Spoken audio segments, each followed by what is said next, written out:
வணக்கம் அன்பு நண்பர்களே. இன்றைக்கி நம்ம ஒரு புதிய நிகழ்ச்சியாக எலும்பிச்சம்பழத்தோட நன்மைகள் என்னென்னன்றதை மட்டும் பார்த்துடலாம்.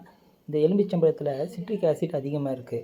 அதனால் இந்த எலும்பிச்சம்பழத்தில் இருக்கிற சிட்ரிக் ஆசிட்னால விட்டமின் சி குறைபாடு இருக்கிறவங்க எல்லாருக்கும் இது ரொம்ப யூஸ்ஃபுல்லாக இருக்கும். ஸ்கார்பின்ற ஒரு நோய் ஒன்று இருக்குது. அந்த நோய்க்கு இது ஒரு மருந்தாக இருக்குது.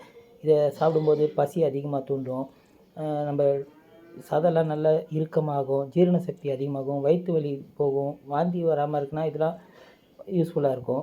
இது இப்போ ஒருவேளை தேள் யாரையாவது கொட்டிடுச்சுன்னா கூட அந்த தேள் கடித்த இடத்துல எலுமிச்சம்பழம் வச்சு நல்லா நெருக்கி நல்லா தேய்ச்சிங்கனாலே அந்த தேளோட விஷம் இறங்கும்.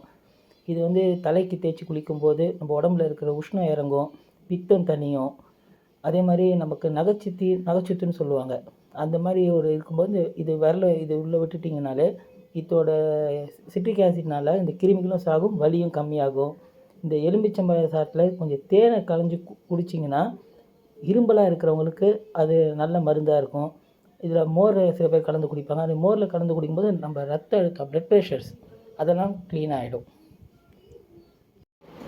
நன்றி நண்பர்களே.